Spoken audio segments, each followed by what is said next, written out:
Seguimos hablando en la tercera parte de la omnisciencia de Dios, que es el anticipado conocimiento o presciencia.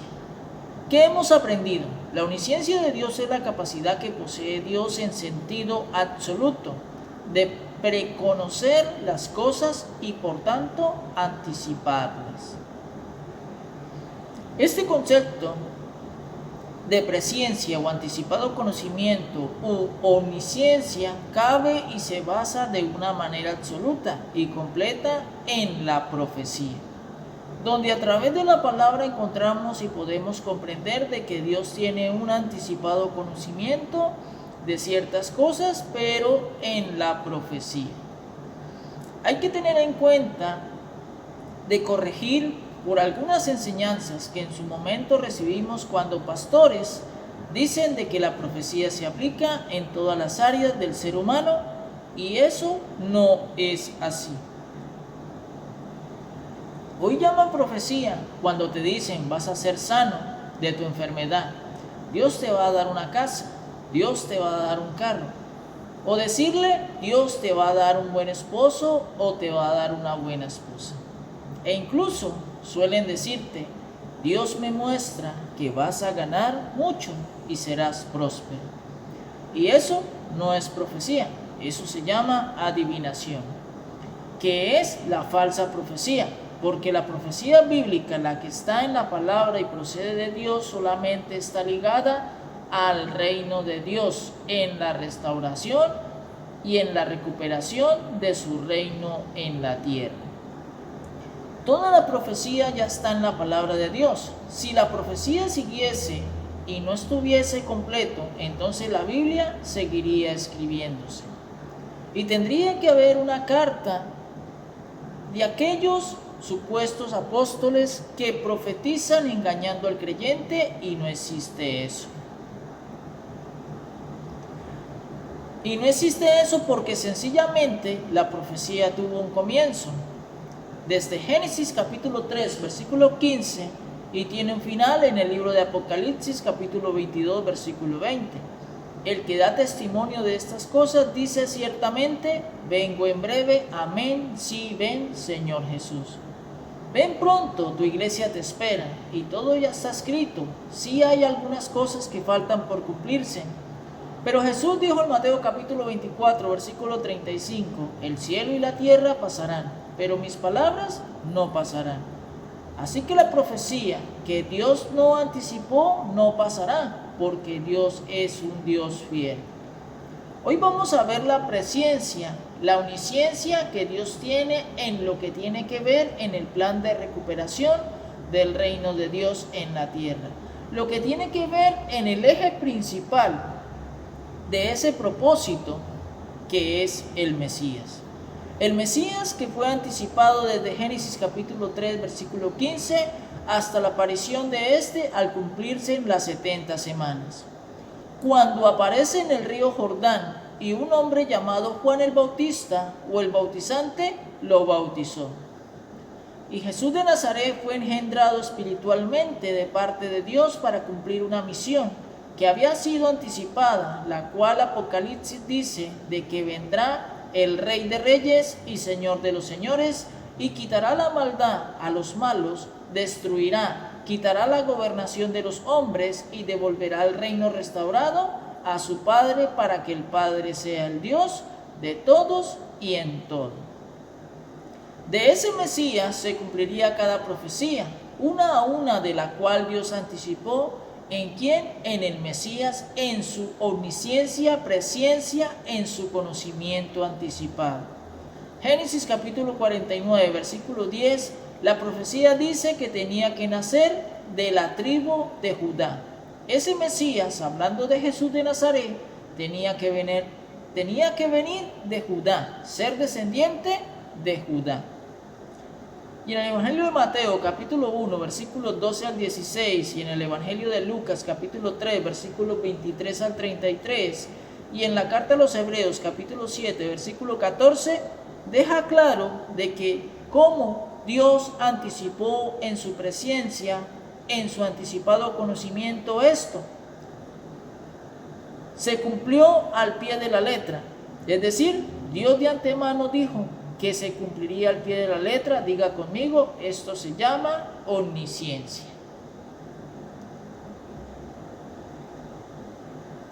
Pero también la Biblia y Dios determinó anticipadamente que no solamente sería de la tribu de Judá, sino que específicamente tenía que ser descendiente directo del rey David.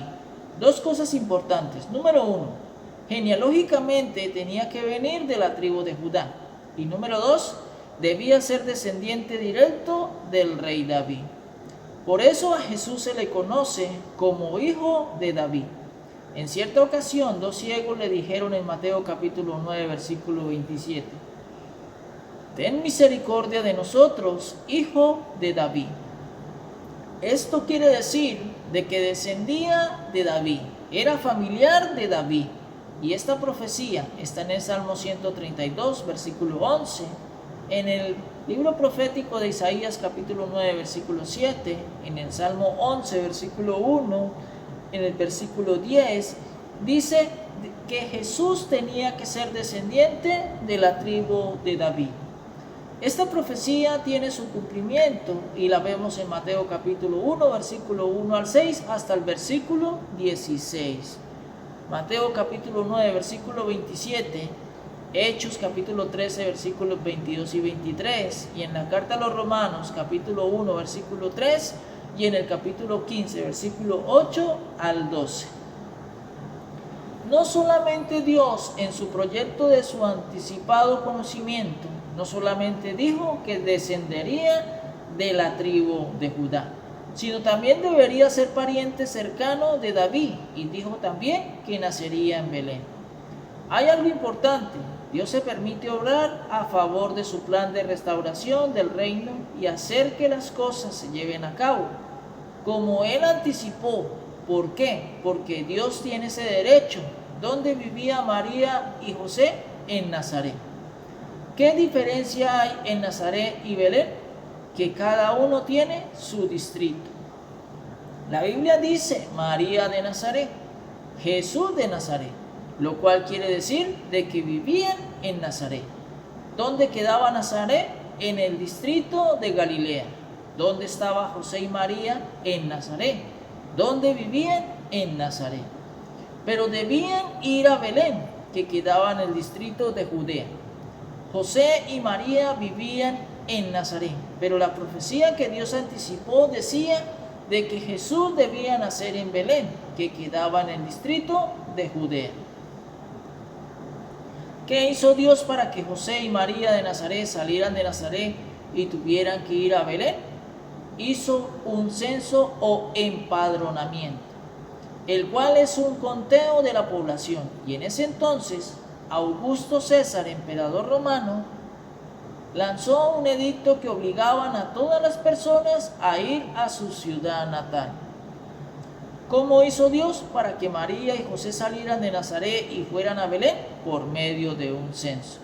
Y diga conmigo, eso sí ya es la voluntad de Dios, la cual se impone hacia la voluntad del hombre en cuanto tiene que ver en la recuperación de su reino. ¿Dónde aplica Dios su presencia y su omnisciencia? En su plan de recuperación de su reino. Si Dios hiciera lo mismo en cuanto a nosotros, diría en un pasaje bíblico, Tomás Uribe en el año 2021 se casará con Jessica Cediel y al año de casados se separarán. ¿Acaso eso está en la Biblia? No.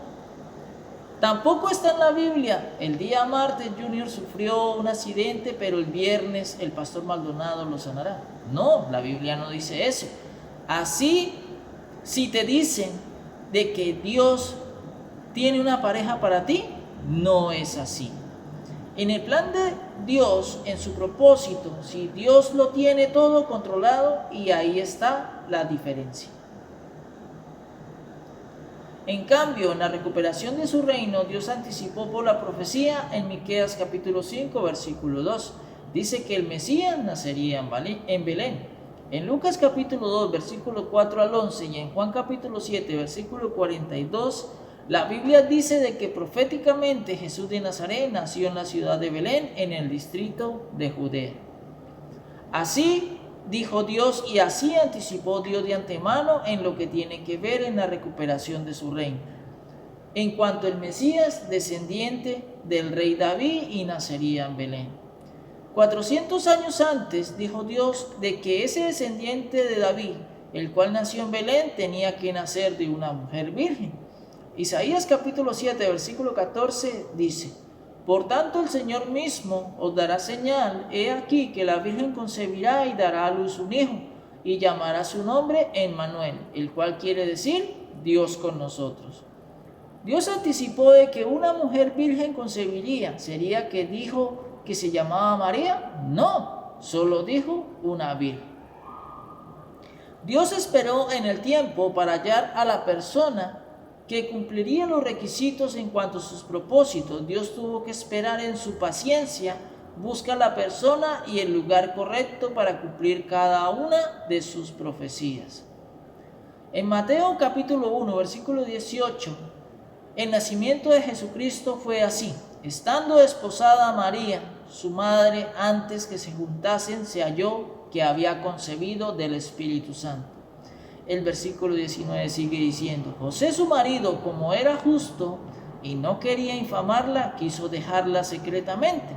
Y el versículo 20 dice: y pensando él en esto, he aquí, un ángel del Señor le apareció en sueños y le dijo: José, hijo de David, no temas recibir a María tu mujer, porque lo que en ella es engendrado del Espíritu es. Y el versículo 21, y dará a luz un hijo, y llamará su nombre Jesús, porque él salvará a su pueblo de sus pecados. Y el versículo 22, todo esto aconteció para que se cumpliese lo dicho por el Señor por medio del profeta cuando dijo. Versículo 23, he aquí, una virgen concebirá y dará a luz un hijo y llamará su nombre Emmanuel, que traducido es Dios con nosotros. La palabra Emmanuel es un título, pero la palabra Jesús es un nombre, quiere decir Salvador o Redentor. Lucas capítulo 1, versículo 30 dice: entonces el ángel le dijo: María, no temas, porque has hallado gracia delante de Dios. Y seguimos leyendo el versículo 31. Y ahora concebirás en tu vientre y darás a luz un hijo y llamarás su nombre Jesús. Versículo 32. Este será grande y será llamado Hijo del Altísimo, y el Señor Dios le dará el trono de David, su padre. Versículo 33. Y reinará sobre la casa de Jacob para siempre, y su reino no tendrá fin. Versículo 34. Entonces María dijo al ángel: ¿cómo será esto? Pues no conozco varón. Versículo 35. Respondiendo el ángel le dijo: el Espíritu Santo vendrá sobre ti, y el poder del Altísimo te cubrirá con su sombra, por lo cual también el santo ser que nacerá será llamado Hijo de Dios. Si alguien te pregunta de si María fue predestinada para ser la madre hipotética de Jesús, ¿cuál es su respuesta? No. ¿Por qué? Porque la profecía decía de que una mujer virgen concebiría, mas no decía que se llamaba María.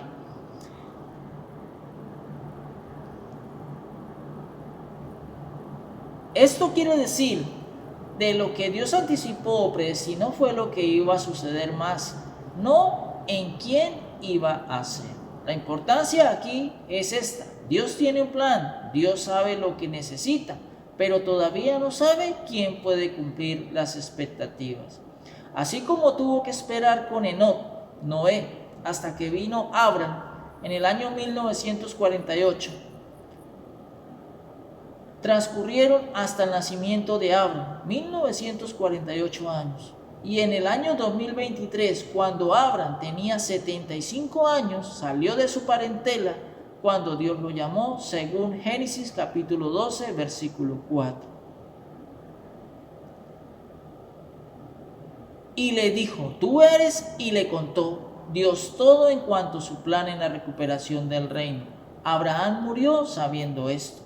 Dios anticipa cuando dice de que Jesús, hombre perfecto, Cuando naciera, habría un gobernante celoso que sentiría envidia cuando dijeran de que el rey de los judíos nacería, y sintió temor de perder la posición y ordenó la matanza de los niños menores de 2 años. Pero Dios no dijo el nombre del gobernante. Lo mismo pasó con María. Dios no da nombres de esto, solo anticipa el suceso, pero no sabía quién ni cómo se llamaría. Jeremías capítulo 31, versículo 15 dice: Así ha dicho Jehová, voz fue oída en Ramá, llanto y lloro amargo, Raquel que lamenta por sus hijos y no quiso ser consolada acerca de sus hijos porque perecieron. Aquí se nombra una mujer hipotética. Aquí Raquel sería Belén, pero ese nombre Raquel no es de significado profético. Pero esa aplicación se basa de que Dios anticipa de que un hombre que era el gobernante de esa región sentiría celo del rey que nacería, ordenaría una matanza para cuidar su posición como rey.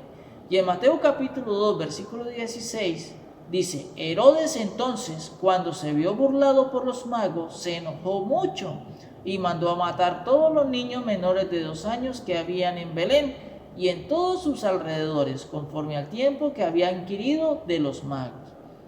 Y el versículo 17 sigue diciendo: Entonces se cumplió lo que fue dicho por el profeta Jeremías cuando dijo, versículo 18: Voz fue oída en Ramá, grande lamentación, lloro y gemido, Raquel que lloras a sus hijos y no quiso ser consolada porque perecieron. ¿Qué hemos visto hasta ahora? Número 1, el Mesías sería descendiente de la tribu de Judá. Número 2, que sería pariente del rey David. Número 3, quien nacería en Belén debía salir del distrito de Galilea de Nazaret y dirigirse a la ciudad de Belén en el distrito de Judea. Número 4, nacería de una virgen, no se sabía su nombre, pero posteriormente la mujer que cumplió los requisitos se llamó María. Número 5, al nacer el Mesías, el rey para Israel, habría un rey malvado, celoso, que sentiría envidia y se sintió amenazado en perder su reino, el cual envió a matar a los niños menores de 2 años inocentes. Estamos en un periodo llamado Navidad. Se conmemora el nacimiento de Jesús, y eso no es cierto. La celebración de la Navidad no es bíblica, es una tradición que viene de una iglesia llamada católica. Es importante tener madurez espiritual y entender de que estas celebraciones son tradiciones, así como el amor y la amistad, el Día de la Madre, el Día del Padre, el Halloween, los cumpleaños, son tradiciones. El Día de Velitas, dedicado a la Virgen, son tradiciones. Si lo celebras, hágalo, pero no creyendo que la Biblia lo enseña, porque no es así, solo son tradiciones. Pablo dice de que un ídolo nada es, en la primera carta de los Corintios, capítulo 8, versículo 4. La idolatría no se radica destruyendo la imagen de yeso o madera, se radica cuando sale del corazón de la persona. Sepa lo que puedo hacer y no puedo hacer. Esto se llama equilibrio mental, con el razonamiento cuando tengo el conocimiento. Este Jesús nació en Belén y la Biblia dice de que unos magos le visitaron, y no es como lo afirma la tradición católica de que fueron 3 y hasta les tienen nombre. La Biblia no dice eso. La Biblia lo que sí dice es el nombre del rey que mandó a matar a los niños, y este rey fue Herodes. Tengamos presente lo siguiente. Número 1, ¿Dios es omnisciente? Sí, pero Dios le dio al hombre libre albedrío, y Dios le dio la capacidad al hombre para que eligiera por su propia cuenta. En esas decisiones Dios no se mete ni se involucra. Número 2, en esto de que Dios tiene dominio de todo, como lo dicen algunos pastores, vamos a ver un ejemplo. Un hermano de la iglesia quiere casarse y le pone el ojo en una de las hermanitas de la iglesia y empieza a decir: Señor, dame la esposa que yo necesito. Pero aunque le está pidiendo la esposa o el esposo que Dios le tiene para él, sin embargo le está pidiendo que sea esta o este. Y esto es mentira, porque Dios no se mete en eso. Esa es una decisión suya y le puede ser favorable o no, siempre y cuando tenga en cuenta lo que la palabra de Dios dice: no os unáis en yugo desigual. Segunda carta a los Corintios, capítulo 6, versículo 14. Debo entender de que a partir de que eres creyente, trata de que la persona con la cual te vas a unir comparta tu creencia religiosa y estén de acuerdo, porque si tú no guardas, como por ejemplo con un sabatista el sábado, y si come cerdo, y el otro sí guarda el sábado y no come cerdo porque se contamina según él, por este desacuerdo estarán enemistados. Coloco esto como un ejemplo. Las cosas en la palabra de Dios tienen un orden. Para la gloria de Dios, Dios es un Dios que conoce todas las cosas. ¿En qué área? En lo que tiene que ver en cuanto a la recuperación y restauración de su reino en la tierra. Y lo demás que ocurra es mi culpa. Que la palabra de Dios corra y sea glorificada.